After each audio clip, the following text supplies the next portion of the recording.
What up, YouTube? Welcome back to the channel, and as always, thank you all for tuning in. I appreciate it. We just got finished up watching some epic racing from round 9 at Supercross in Indianapolis, home of Indianapolis Jones, as we all know. It was a gnarly one, insane track conditions, east-west shootout, showdown, not trying to get canceled. Actually, you know what? We're going to call it a shootout in this video. But it was a good one for as crazy as the track got. Really didn't get all that wild throughout the night, but we still had some good racing, as we always do. We had some points battles tighten up. We had some stretch out a little bit, so we'll go ahead and start with some thoughts on the track. And wow, nights like this make me so glad I'm not a Supercross racer. Lack of talent aside, I would not have wanted any part of that out there. There's just ruts everywhere, especially when they had the drone footage going overhead. You could really just see the whole track. Looked like a dang pair of corduroy pants, just lines everywhere. Wasn't for the faint of heart by any means.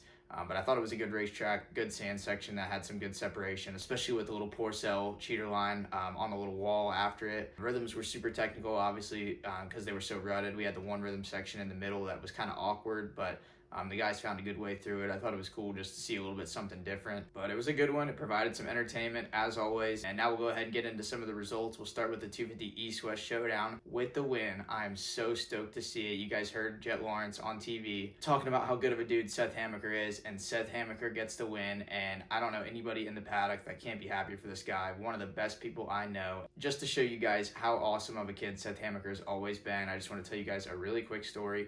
I was working down at south of the border one summer, probably about 9 years ago. Seth was a super mini rider. He's only like 14 years old, and my little brother was down there for the summer, and he has Asperger's, and you know we love him to death, but he's got some quirks here and there. It's in the contract, and some of the kids, 14, 15-year-olds on summer break with no parents around, they're just being kids. They were kind of messing with him, and they had scared him a bunch, and Seth, only being a 14-year-old kid at this training facility by himself, nobody told him to do this or anything. He went up and got in those kids' asses and ripped them a new one and took my brother in and basically made him like his little best friend for the summer. And yeah, Seth's just all around such an unbelievably genuine, good dude. And I didn't expect this, but I kind of halfway called it in my preview video. I said if he gets out to the whole shot, he could be an upset win for this East-West shootout. And I'm bummed he got the food poisoning at round 2, because if not, I think he would more than likely be our points leader right now. But in this East Coast field, everybody's going to have their good and bad days. They already kind of have, so great job to Seth. He's starting to insert himself into this championship picture, which the more people we can have in that, the better. Then in second, I don't know how the guy's doing it. Silently, Tom Vial scores the silver, and I was watching qualifying. I couldn't believe the number 1 plate defending champ was like 11th on the East Coast time qualifying.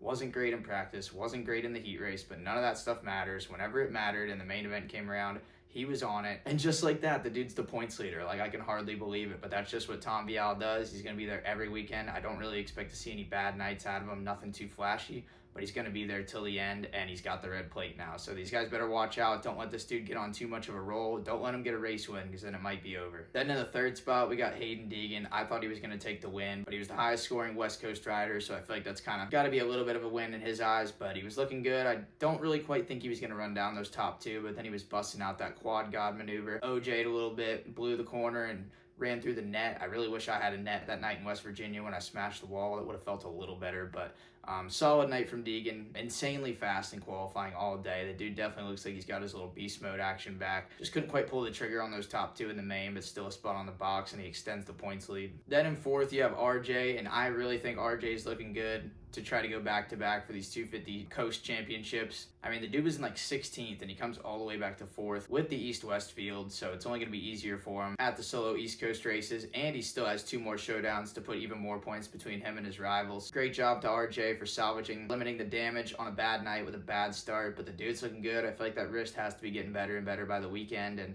RJ's looking dangerous. Then in 5th, Cole Davies, what could have been. I feel like if this dude got out of the whole shot, he would have won it. Crash in the sand, misdiagnosed by RC, but it happens. There's like 28 star guys out there. You can't really blame the dude, but yeah, ripped back through the field. He looked like the track wasn't even rutted. It was just out there silky smooth, and passed back all the way to 5th, ran through a lot of good guys, and every weekend I get more and more impressed by Cole Davies. I just can't believe how good he is, and we are for sure watching the rise of a future champion. Then in 6th, we got Shimoda, what could have been for the season for this guy had he not gotten whacked by the pit board, because I feel like he's looked really good even in these last few weeks while he's still been recovering, but it's just hard. He's been racing through injuries, so it's not like you can really heal up and get better while you're doing that. But decent night for Joe, and honestly just mad props to him for continuing to ride through the injury, because it looks like the title is kind of out of reach, but it ain't stopping him from going out there and digging. So great job, Joe. A samurai effort. Then in 7th, Anstey, a very off day and night for him. All day on race day live and qualifying, he was making a lot of mistakes and just looked a little out of sorts. Maybe the press day crash from Daytona still has some lingering effects on him, but definitely just didn't quite look right all day, and unfortunately got passed by RJ, one of his title rivals, and all of his title rivals beat him, so things are unraveling just a little bit for Max Anstey, but I mean, it's a long series. We still got 2 more showdowns and several more East races to go, so I'm not hitting the panic button, but we definitely got to reverse the trend that we're on right now. And then in 8th, Juju. I didn't really expect too much from him tonight because it's absolutely the most East Coast style track you can get, and he's a West Coast guy. And then also, I believe he's got the torn labia just like I do. So hasn't ridden since the last race, but just salvaged an 8th, did what he could, and he's still second in the points. So if there's a mistake from Deegan, he's still the next guy in line to take it. But bummer how his season's progressed. I mean, you pop your shoulder out on race day. There's only so much you can do about it. But again, he's another one fighting through the pain. Awesome effort for 2 Jews. Then real quick, a few privateer shout-outs. It's such a tall order to make an East-West shootout as a privateer, but Lux Turner in 16th and then Gavin Towers in 20th. Bravo to both of you guys, especially Gavin Towers. Lux has been good all year, but I feel like that was really a breakout ride from Gavin Towers. And unbelievably enough, throughout the whole main event, there were only 2 two-digit numbers. One being Cole Davies, the other Gavin Towers. Then in 21st, Chance Hyman crashed off the London Bridge. I hope he's cool. I believe he rode off under his own power, but that was a bummer because he looked really good all day in practice, looked super comfortable on the wasteland of a track that they had to ride, and didn't end well, but still Hyman just showed a lot of promise this year. And I didn't even think he was going to be racing whenever the season started, so I'm just glad to see him out there. And then last place, I'm not sure what happened, but Jet Reynolds in the 22 spot, and I just wanted to bring up the T-bone and a half that Jet Reynolds pulled on Hunter Yoder. I think he taped the throttle and just smoked him, caught the written warning for making the main, no choice. I'm sure he wiped his butt with it back in the hauler because you go into the main, so I don't think he really cares about a written warning, but I feel like when it's for the last transfer spot in the main, I kind of feel like anything goes. I'm kind of surprised that there was any sort of repercussions from that, but either way, it worked out for him. Delivered the slam, got in the main, no choice. Then when we look at the results as a whole, East versus West, just looking at the top 10, they were actually pretty equal. There were 5 East riders and 5 West riders. Going East, East, West, East, West, West, East, West, West, East. So the East Coast guys definitely had the track condition advantage, being that it was in Indy and Rut City, but top 10 even with 5 and 5. So surprisingly, I feel like the coasts are actually pretty equally matched. I feel like the results of the next one might depend on where it is, what coast it's at. I don't even know. I'm going week to week here. And then looking at the points for the 250 West, it's all about Hayden Deegan. He extended the points. He doubled his points lead tonight over Juju, who's already wounded and struggling. So I only see Hayden continuing to open up that lead. And really what I'm looking for is if Cole Davies or Joe Shimoda can creep up on the wounded Julian Beaumer and steal away the second spot. I feel like Davies is looking the best for it because he's still healthy, but we also have some inconsistency there. So keep an eye on that battle for the second spot in the West standings. Then on the East, it's a 4-way toss-up between Tom Vial, Max Anstey, Seth Hamaker, and RJ Hampshire. So going into tonight, I was kind of thinking it was going to be an RJ Hampshire, Max Anstey fight to the finish, but Max is kind of on the wrong trend right now, and Hamaker's looking really good, and Vial, you just can't count out the consistency, so I don't even know what to think about the East Coast. My gut feeling is telling me that RJ is going to pull it off, especially because I feel like tonight wasn't a good night, and he still salvaged it, so I think RJ's got the most juice out of all those guys in the East Coast. I think he'll be able to pull it off, but it's going to be good down the stretch, that's for sure. Now into the 450 class. I called this one too. With the win, Cooper Webb, he loves the ruts. He was turning down low, and he's riding on such a high wave of confidence right now. He goes to the gate knowing he's the shit and everybody else is about to smell it. And he made it boring. I don't think I've ever seen Coop lead wire to wire with that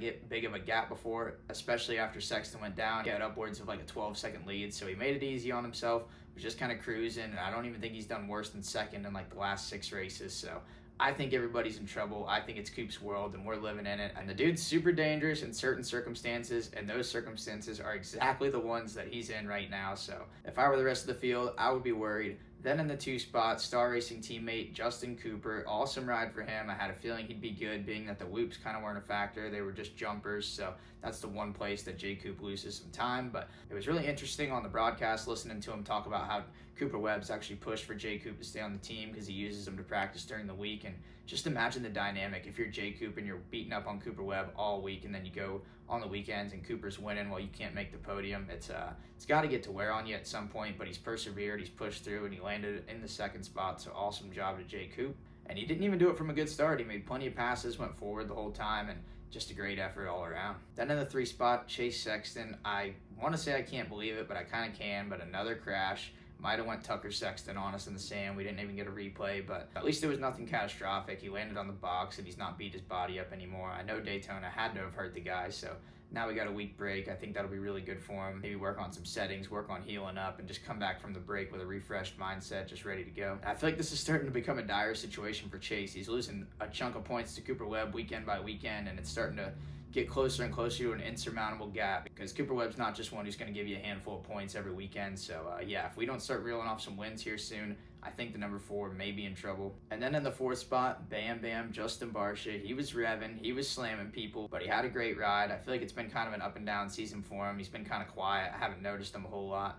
But this was awesome. He was fighting for it hard. He almost gave J. Coop the business and put him off into the concrete. But it was first spot on the box. We all love box, no choice. And he even kind of took down the training partner in AP, kind of gave him a little brake check. I feel like AP maybe should have known better than to try to square up Bam Bam. I feel like that's kind of like showing up to Jeffrey Dahmer's apartment with a fork and a knife and saying dinner's served. But regardless, good job for Barcia. And then 5th, good job for AP to get up from that crash and still salvage a top 5 from a bad start. I think we had a lap 1 issue or something like that. He was mired pretty far back there, but like I said last week, I think that Daytona ride was all AP needed to try to kickstart this season, get it back going in the right direction, and I think that's where we're at, so I think this is just what we're going to see out of AP going forward. 6th was Mookie, had a lot more potential for a higher finish than that. He was really good all day, fastest qualifier, won the heat race, all signs were pointing to success.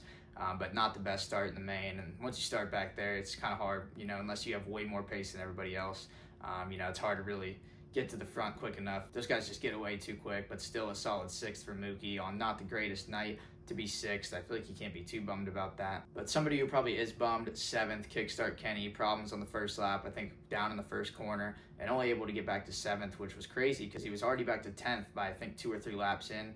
But just was having trouble getting back through those guys. Maybe just couldn't find the mojo, so only could muster a 7th. And I feel like that might be the nail in the coffin for the championship hopes, especially with Cooper Webb at the front of it. 8th, Ferrandis. I didn't realize he had gone all the way back to 8th, but I feel like that was the best riding I've seen out of him in a long time. Hell, I've hardly even noticed him on a Supercross track or a broadcast in years, so that was good for Ferrandis to show a little flash. Justin Hill shadow boxes his way to a 9th. And then a shout out to the last person in the top 10, Shane McElrath. I feel like it's been a quiet journey, but he's been getting better every weekend. Been tuning into the YouTube videos. Shane's a good buddy of mine. He's a hard worker, a good dude, and he's getting better and better by the weekend. This deal that he had with the team, I think it was only 4 races guaranteed, so he's kind of been on a weekend by weekend basis as far as I know, but he's making good use of it, so great job, Shane. That's about all I got for you guys tonight. Some good racing as always. It's been an entertaining season. We've seen a little bit of everything, and now we're just past halfway, and we got a weekend off this next weekend. But I'll think of some off weekend content to bring you guys. I appreciate y'all tuning in, and I hope you've enjoyed. Let me know in the comments what you think, if you agree, if you disagree, if you think I'm an idiot, or if you think somebody on the track's an idiot. If you have any thoughts, even if you want to hate, throw it at me. I really don't care. Appreciate y'all tuning in. We're out.